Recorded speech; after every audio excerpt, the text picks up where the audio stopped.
Bonjour à tous, bonjour à toutes. Vous êtes sur Radio Emma, la radio des adolescents hospitalisés à l'espace méditerranéen de l'adolescence, l'EMA, implanté à l'hôpital Salvatore de l'Assistance publique Hôpitaux de Marseille. À l'occasion de la Journée mondiale des TCA, donc les troubles des conduites alimentaires, nous proposons ce podcast afin de discuter des questions que les parents se posent à propos de leurs enfants, justement, en l'occurrence hospitalisés ici, dans le service du temps plein, qui est une unité dirigée par le docteur Flora Batt, également directrice de l'EMA. Alors il faut savoir que les troubles des conduites alimentaires concernent 900 000 personnes en France et chaque année, le 2 juin, marque la journée mondiale de la sensibilisation au TCA. C'est la 8e journée mondiale de cette journée-là et la 3e en France. La Fédération française anorexie boulimie, la FFAB, organise cette journée à travers de nombreux projets auxquels l'EMA s'associe. Le thème choisi cette année est Libérons la parole et ça tombe bien puisqu'à Radio Emma, nous sommes des habitués de la libération de la parole. Plus sérieusement, parler avec ses proches, sa famille, ses amis, ses parents joue un rôle extrêmement important dans l'accompagnement des personnes souffrant de TCA et c'est pourquoi aujourd'hui, nous allons tenter de répondre en fait aux questions que vos parents se posent. Alors précisément, vos parents vous ont posé quelques questions au regard de ce que vous traversez. Par exemple, tes parents t'ont posé quelles questions? Ils se demandaient tout d'abord comment se comporter avec moi. Enfin, pendant la maladie, ils savaient pas si ils devaient se fâcher, être en accord ou s'énerver contre moi et ils se demandaient comment ils devaient agir en fait. Alors toi, tu dirais quoi à ça? En fait, c'est compliqué parce que je sais pas vraiment, parce que punir ça sert à rien, s'énerver non plus. Je pense qu'il faut vraiment avoir beaucoup de discussions avec son enfant. Enfin, il faut beaucoup communiquer, chercher vraiment la source des problèmes, parler et pas s'énerver. Et vraiment, je pense que c'est la communication la clé, surtout. Je suis entièrement d'accord, ça tombe bien. Libérons la parole, c'est exactement ça. C'est communiquer. Est-ce qu'ils se sont déjà énervés avec toi, tes parents? Oui, parce que comme tout le monde, ils étaient dépassés par la situation et ils savaient pas comment réagir, quoi. Quand ils se sentaient dépassés, forcément ils s'énervaient. Ça les énervait de voir que je faisais pour eux aucun effort, que ça faisait que dégringoler et que ça avançait pas et que je me rapprochais de plus en plus de l'hospitalisation. Ça les frustrait et la frustration elle sortait par la colère, donc on se disputait beaucoup. C'est très clair et c'est très mature de ta part de l'analyser comme ça parce que c'est exactement ce qui a dû se passer. C'est-à-dire que voilà, la frustration, elle se transforme en colère alors que ça résout absolument rien, mais c'est la seule forme d'expression qui peut sortir, Ça a plus effectivement. en fait nous braquer qu'autre chose, le Bien fait de sûr. s'énerver, parce que nous on est impuissants face à ça, on croit que tout le monde pense qu'on a le contrôle et que c'est juste nous qui ne voulons pas, mais c'est beaucoup plus compliqué que ça et ça va beaucoup plus loin. C'est au-dessus de nos forces en fait, c'est pas un simple caprice, c'est vraiment nous qui n'y arrivons pas. Et est-ce que ça, tu l'as compris tout de suite ou est-ce que toi-même, il t'a fallu un peu de temps? Alors au début je pensais vraiment que j'allais réussir à m'en sortir seule et que ça allait aller et puis au fur et à mesure ça continue à dégringoler et j'ai bien vu que la situation me dépassait en fait et à la fin je demandais de moi-même l'hospitalisation parce que d'une l'ambiance à la maison c'était intenable parce que mes parents ils allaient pas bien parce qu'ils voyaient que ça remontait pas et que ça dégringolait. Moi j'allais pas bien parce que je voulais m'en sortir mais j'arrivais pas à le faire. Donc ça a été très compliqué, ouais. Bien sûr, bien sûr. Merci beaucoup pour cette réponse que je trouve extrêmement sincère, extrêmement touchante. Est-ce qu'il y en a qui ont envie de réagir par rapport à ça? Ben oui, moi personnellement, je pense que c'est pour tout le monde. Les parents, ils s'inquiètent et du coup, ils paniquent. Et quand ils paniquent, ils savent pas comment gérer les choses. Du coup, on s'énerve et nous, on se braque directement parce que ça arrange pas les choses, hein. On se dit que c'est de notre faute et tout. Du coup, on se sent encore plus mal et c'est quand on se sent mal qu'on fait des bêtises ou quoi. Alors, c'est vraiment pas la solution. Et vous êtes d'accord avec les mots justement, c'est pas un caprice, c'est plus fort que vous? Totalement. C'est vraiment, on est impuissant par rapport à ça et ça nous dépasse. C'est vraiment, c'est le mot, c'est ça dépasse. En fait, pendant longtemps, on pense qu'on a le contrôle, et alors qu'en réalité, c'est la maladie qui nous contrôle et on peut pas, en fait, on peut pas s'en défaire. C'est c'est au-dessus c'est comme s'il y avait, on était juste une marionnette et on écoutait les ordres que nous donne la maladie et on n'a pas d'autre moyen de contourner ces ordres en fait. Donc sans l'aide extérieure, sans l'aide de nos parents ou de médecins ou quoi, on peut pas s'en sortir seul. Ça nous donne l'illusion qu'on a le contrôle, mais en fait, c'est pas la réalité. On peut pas s'en sortir seul. Non. C'est impossible. En fait, au début, t'as le contrôle en soi. Et Non, c'est quand tu dépasses la ligne rouge que tu le perds. Non, il n'y a pas de ligne rouge en fait. C'est à partir du moment où la maladie se réveille, c'est elle qui a le contrôle en fait. C'est comme si c'était quelqu'un qui te possédait et qui était là. En fait, toi, t'es plus qu'un pantin. C'est juste le corps qui maigrit. Dès que tu as envie de contrôler, en fait, c'est que tu es déjà dans la maladie. Voilà, t'as pas à contrôler ton corps, il sait très bien ce qu'il fait et il n'a pas besoin de nous. Oui, voilà, il n'a clairement pas besoin de nous. Et au contraire, quand on veut l'aider ou quoi, c'est là que c'est catastrophique. Ouais. C'est là que ça dégringole. Ouais. Et puis, c'était très fort dans ce que tu as dit aussi, c'est tu crois que tu peux le contrôler, et quand toi-même tu vois que tu peux plus le contrôler, que c'est toi-même qui te dit que la meilleure solution reste l'hospitalisation, l'aide des médecins et des professionnels de santé. Donc c'est vraiment très très fort par rapport à ça, mais vraiment merci. Est-ce que tu avais donc une question que tes parents ont posée? Oui, mais je la trouve pas pertinente. Dis-nous, on sait jamais. Ma mère, elle a dit quand un enfant est très malade et qu'il n'y a plus de place dans les hôpitaux spécialisés pour les TCA, quand est-ce qu'on considère qu'il faut aller aux urgences? À quel moment on considère qu'il faut aller aux urgences? Est-ce que certaines de vous sont passées par des urgences, de manière générale? Oui. Voilà, donc quels ont été les cas, tout simplement? On attend la place, en fait, tout simplement. Sous surveillance, parce que il faut nous surveiller au cas où on fasse quelque chose qui va mal ou que ça dégringole encore plus. Et parce que le vital, ça suit plus. De toute façon, il y a des signes vitaux. Après, moi, c'était pas vraiment pour le côté vital. C'était vraiment juste parce que je me faisais mal et que en soi, il fallait juste me mettre sous surveillance, quoi.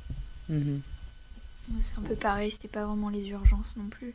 Mais c'est juste, on m'a hospitalisée parce que je voulais plus vivre, quoi. Donc c'était devenu tellement insupportable à la maison et que c'était obligé d'aller à l'hôpital, quoi. Mais c'était pas forcément par le côté vital, quoi. Moi, j'y suis allée parce que j'y arrivais plus du tout à la maison et que au niveau vital, ça suivait pas non plus. Donc il fallait faire au plus vite parce que là, je me laissais vraiment mourir. Comme quoi, non, si tu vois, elle a un peu de pertinence quand même cette question. Qui est-ce qui avait encore une autre question? Oui. Moi, mes parents ils m'ont dit qu'est-ce qu'on a fait de travers pour que ça arrive à notre fille? Qu'est-ce qu'ils ont fait de travers les parents pour que ça vous arrive? Rien. Ça dépend tout des dépend cas. en fait. C'est ça, c'est vraiment propre à chacun en fait. C'est chacun son histoire, chacun son vécu et c'est sûr. Oui. Et après ça se regroupe par la même maladie, mais très souvent les causes sont pas les mêmes et très opposées à la maladie, j'ai envie de dire. Enfin, que c'est pas tout le temps une question de physique ou de nourriture, c'est très souvent plus profond. Oui, voilà, beaucoup plus profond. Je sais que mes parents, ils ont sorti il y a pas longtemps, quand je leur ai dit qu'il y avait l'âge de certaines des patientes, ils m'ont dit mais c'est pas possible, qu'est-ce qu'ils ont fait les parents pour la laisser tomber dedans?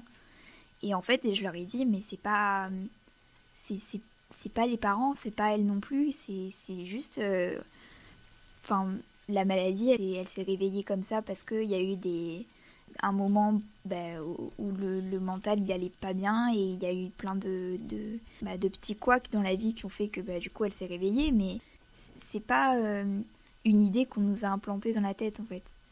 Ils m'ont sorti oui mais elle a pas eu l'idée toute seule et je lui ai dit oui mais c'est pas ça c'est pas ça la maladie c'est pas seulement les comportements compensatoires, c'est tout le mental qui va avec en fait. Et le fait qu'il m'ait dit ça, en fait, ça m'a fait réaliser plein de choses. C'est qu'en fait, chaque maladie est différente.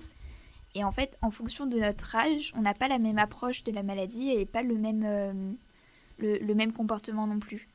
Je sais que les plus petits, souvent, quand ils tombent dans la maladie, ils n'ont pas de rapport avec les calories ou avec tout le côté un peu plus mature de la maladie. C'est plus par rapport aux quantités. Et en fait... chaque maladie est différente et le truc c'est que c'est pas forcément ce qu'on voit sur internet qui nous plonge dedans. C'est plus c'est une maladie, c'est pour ça qu'on est soigné ici d'ailleurs, mais c'est un peu unique pour chaque personne. Mais je pense que c'est un cumul de beaucoup de choses en fait. Oui, bah oui. Ça enfonce les réseaux Internet, sociaux, les ça réseaux enfonce sociaux, énormément. Ça enfonce énormément. L'entourage, ça peut enfoncer. La vie au quotidien enfonce. Enfin, c'est vraiment un cumul de beaucoup de choses. Oui. Mais enfoncer, ça veut pas dire déclencher. Non.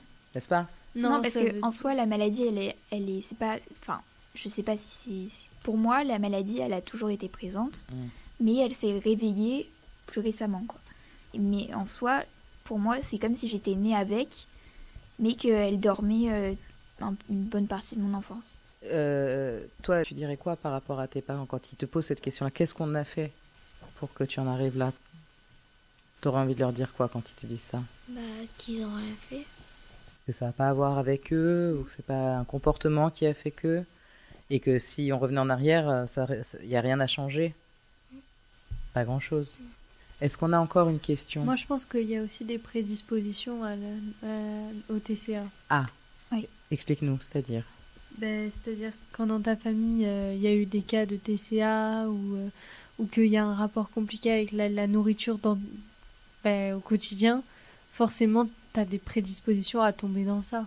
Puis il y a aussi, c'est comme un portrait type aussi. Enfin, on est toutes très, très perfectionnistes, très consciencieuses de ce qu'on fait et oui, on a besoin de contrôler aussi quelque chose. Et en fait, ce contrôle, il s'est retrouvé dans la maladie et avec le contrôle sur notre corps et sur ce qu'on mangeait. Mais pas c'est... En soi, chaque maladie est différente, mais on se ressemble quand même un peu toutes. Il y a un profil, comme tu dis, mais je vois ce que vous exprimez effectivement. C'était quoi la question de tes parents? Moi, ils m'avaient demandé... ma mère m'a dit que la question qu'elle se posait au tout début, avant de savoir ce que j'avais, c'est surtout est-ce qu'on en guérit, combien de temps ça dure, surtout une question de durée en fait. Est-ce que c'est quelque chose qui se traite en un mois, est-ce qu'on en guérit, voilà. Alors ça, c'est plus des questions qu'il faudrait poser à un médecin plutôt qu'à toi. Là, la question, c'était plutôt... Non, mais après, c'était plus, pas une question à moi, mais une question qu'elle aurait posée à des professionnels. Oui, c'est ça. Parce que toi, comment tu pourrais répondre à ça réellement? Après, ça dépend de chacun. Il y en a, c'est tellement profond que ça peut durer très longtemps. Il y en a, ils arrivent à s'en sortir plutôt rapidement. Après, c'est pas une maladie qui dure un mois parce que c'est quelque chose qui prend du temps à s'installer, donc ça prend du temps à partir. Et c'est souvent quelque chose qui est... c'est le premier signe, c'est la perte de poids, mais c'est pas... y a des signes qui sont bien plus lointains.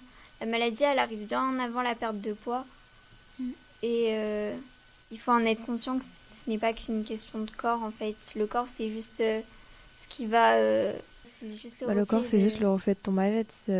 Pour moi, voilà. En fait, vraiment, ton corps, c'est juste un signe d'aide, en fait, d'appel. Ouais. Vu qu'on n'arrive pas à le dire parce que la maladie, du coup, nous contrôle, on peut plus rien dire, alors on le montre par le corps, en fait, que ça va plus du tout, on n'arrive plus à supporter, à tenir. Oui. C'est le détail visible, en fait, la face visible de l'iceberg, quoi. C'est ça.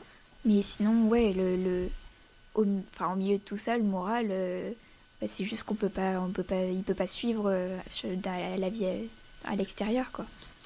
C'est hyper puissant ce que vous dites là, parce qu'en plus, ça veut dire aussi à quel point le corps, quand tu dis, vous le dites toutes d'ailleurs, n'est que le reflet de la maladie. Ça veut dire que, tu vois, là, le thème d'aujourd'hui, libérons la parole, cette idée de se dire, si on avait réussi à l'exprimer autrement ou à être entendu avant aussi par rapport à ça. Parce que je sais que moi, j'avais essayé déjà d'en parler un peu à mon entourage avant de tomber vraiment, vraiment dedans, et on me croyait pas, en fait. Est-ce que tu avais essayé d'alerter? J'avais envoyé des signes. Par exemple, je disais... j'ai du mal, des fois, à manger certains plats. Est-ce que tu crois que ça montre que j'ai un problème avec la nourriture? Et on était en mode non, c'est juste qu'il y a des choses plus compliquées que d'autres. Et puis, je sais que j'en avais parlé à des amis et que elle me croyait pas, elle pensait que c'était vraiment que une petite phase où elle se disait non mais elle aime trop la nourriture pour tomber dans ça, c'est pas possible. Non, mais ça veut dire qu'aussi quand on n'est pas forcément sensibilisé à l'environnement, on veut pas y croire, on a du mal aussi Ouais, à... c'est ça. Je pense qu'il y a vraiment un manque de sensibilisation Bah par oui. rapport à la maladie. Puis c'est tellement méconnu en fait. Pour la plupart des gens, c'est juste un régime qui a mal tourné et pas ou des filles ou l'industrie de la mode et qui assomme tous les mannequins. C'est vrai qu'il y a ça Mais aussi. c'est pas forcément une maladie en fait. C'est pas reconnu comme étant une maladie mentale, mais plus ouais c'est ça un physique et Ouais, un caprice un peu. et c'est ça un caprice. Ouais. Je Quand, l'ai beaucoup entendu quand, ce mot. Que ouais. c'est un caprice. Mais... Oui, que Bah, on quand- a ouais. juste à manger, quoi, c'est rien. Oui c'est ça. Voilà, quoi. Qu'en fait, quand on se retrouve face à une personne anorexique, si elle mange pas, c'est pas parce qu'elle a pas envie, mais parce qu'elle peut pas Oui, manger, oui. elle y arrive pas. Et que c'est pas un caprice, c'est juste ni un manque de volonté, c'est juste, c'est pas possible, c'est un blocage et faut se faire accompagner, c'est beaucoup plus profond et ouais, ça se résout pas en un claquement de doigts, quoi. Moi, je me souviens, genre, il y avait deux de mes amies, mes deux meilleures amies. Une m'avait compris, elle m'avait dit qu'il fallait que je me fasse aider et tout. Mais vraiment, genre, mon autre meilleure amie, elle m'a grave enfoncée dedans. Vraiment, Mais moi, genre, je sais, c'est quand une amie a commencé à parler de ses problèmes que moi, je suis tombée dedans aussi. Elle le prônait, mais de manière bien, en fait. Genre, Ah. elle montrait pas le côté mauvais. Et du coup, dans ma tête, ça allait pas faire ça, quoi. Ah, d'accord. Donc, ça a un peu... ça m'a fait découvrir la maladie et j'ai voulu tomber dedans, en fait, Parce- concrètement. C'est comme les réseaux sociaux, on romantise la maladie. Oui, clairement. Euh, Mais elle l'avait vraiment romantisé Ouais. parce que... Après, toi, tu te Elle dis, était oh cool, contente. nous, on est toutes fébriles, on se dit, ouais, j'ai envie de perdre du poids. Elle donne de super conseils, dis donc. Et du coup, on la suit, mais non. Parce qu'on n'a pas vu l'autre côté de l'iceberg, du coup. Non. Et qu'est-ce que... Oui, pardon. Moi, je sais que si j'avais su que c'était comme ça, cette maladie, mais j'aurais tout fait pour l'éviter comme de la peste. Hein. Vraiment, si on m'avait plus sensibilisée, mis au courant, etc., j'aurais vraiment tout fait pour pas tomber dedans, quoi. Mais tu pouvais pas choisir. D'abord, C'est tu peux pas- pas choisir. Et puis moi, j'ai une question. Si tes parents, ils t'avaient dit, tu sais, s'ils avaient un peu pressenti les choses et qu'ils t'avaient dit, tu sais, c'est une maladie très compliquée qui peut t'amener à faire des choses très douloureuses, etc., est-ce que toi-même, tu les aurais entendus? Non, je ne pense Pour pas. être honnête. Hein. Non, je pense pas. Mais je sais pas comment expliquer, j'aurais moins voulu m'enfoncer dedans. Mhm. Genre, je pense que j'aurais moins eu cette envie de le devenir. Moi, je Ça veut pense dire que c'est pas vrai. Oui, moi aussi, je pense que c'est pas. Je pense que dans tous les cas, tu serais tombé dedans parce que Mm. même si tu connaissais les mauvais côtés, ça aurait été tellement... Genre, en fait, quand on fait le pour et le contre, c'est toujours la perte de poids qui l'emporte et pas les mauvais côtés. Les mauvais Ouais, c'est côtés, ça ils le passent à problème. côté. En fait, tu te dis, oui, mais dans tous les cas, j'aurais jamais ça parce que c'est moi et en fait, tu te rends pas compte que c'est possible que tu puisses tomber toi aussi dedans à ce moment-là. En fait, personnellement, c'était vraiment la perte de poids, ça résout tout problème. Oui, À voilà, ma c'est vie. ça. C'est vraiment, si j'ai un problème, si je perds du poids, ça ira. Mais c'était tellement Mais ça en fait. C'était c'est- où oui. je perdais du poids, si je perdais du poids, j'allais être heureuse. Ouais, quoi. c'est ça. Et du coup, ça règle les problèmes parce que Voilà. j'y pense plus et je suis contente. Mais Donc, ça fait maintenant, derrière, c'est On a le pire. cumul. Voilà. On a plus de poids, mais on n'a pas On a tous les autres Voilà, problèmes. Voilà, c'est ça. C'est Donc, ça. clairement, Mais Voilà. quand tu veux tomber dedans, tu tombes dedans, en fait. oui, voilà. Mm. Mais tu veux pas tomber dedans. Oui. C'est pas nous qui avons choisi. Il faut encore se le répéter. C'est juste, même si la maladie nous l'a dit à un moment Moi, j'ai voulu donné, m'y enfoncer quand même. oui, mais tout le monde. Mais c'est pas toi en fait. C'est la maladie Ouais. qui t'a dit Oui. que tu voulais t'enfoncer. Quand on voulait s'enfoncer, on était déjà malade en fait. Voilà, hein, c'est ça. c'est À juste partir du que- moment où tu as l'idée en tête, c'est Ouais. que t'es malade. Ouais. Est-ce qu'il reste une autre question? Moi, j'en avais une autre. Ah, une Euh, dernière alors. Mes parents, ils se demandaient comment ils auraient pu m'aider pour pas que je me laisse envahir par la maladie, en fait. Hmm. Mais à cette question, j'ai pas vraiment de réponse parce que je vois pas, quand tu tombes dedans, je vois pas comment tu peux ne pas te Je laisser pense- envahir. On en peut fait. pas aider en fait. Je pense en aidant juste avancer l'hospitalisation et guérir le plus vite possible parce que comme ça sera plus facile plus à tu guérir. traînes, plus c'est compliqué. Voilà, c'est ça, parce qu'au plus tu t'enfonces, au plus c'est compliqué de s'en sortir. Je pense que déjà donner de l'affection et apporter une sorte de présence, ça aide. Parce que, comme on en parlait tout à l'heure, c'est un appel à l'aide. Et c'est un manque de... On se sent seul, on se sent impuissant face à la maladie nous-mêmes. Et du coup, on a besoin de l'aide des autres. Donc le fait que les parents soient présents et soient là pour pour soutenir et juste une présence ou quoi, ça peut aider. Je pense qu'il faut beaucoup de soutien effectivement de la famille. Faut pas se retourner contre elle. Ouais, faut pas se jeter la faute entre nous et tout. C'est vraiment, faut vraiment être un groupe soudé en fait. Et puis pour les parents aussi, faut pas rejeter leur enfant. Faut l'accepter comme il est et essayer de passer outre la maladie et juste essayer de le sauver, mais pas le brusquer surtout. Ouais. Mais surtout donner beaucoup d'affection parce que moi je sais que je recherchais l'affection en fait en faisant ça. Je voulais mes parents, je montrais que j'avais besoin de quelque chose, j'avais besoin d'eux en fait. Et je le disais pas, du coup c'est compliqué pour eux de le savoir. C'est très bien, mais si on peut donner un conseil, c'est donner de l'affection. Puis surtout on est très froid pendant la maladie. Oui, très aigri et très froid. Très froid, très aigri et très éloigné des autres. Oui, on est très seul. On s'isole beaucoup et c'est vraiment... c'est la maladie, la perte de poids et c'est tout en fait. Oui. Il y a plus rien d'autre qui compte, sauf qu'en fait on a besoin de l'affection des autres, on a besoin de...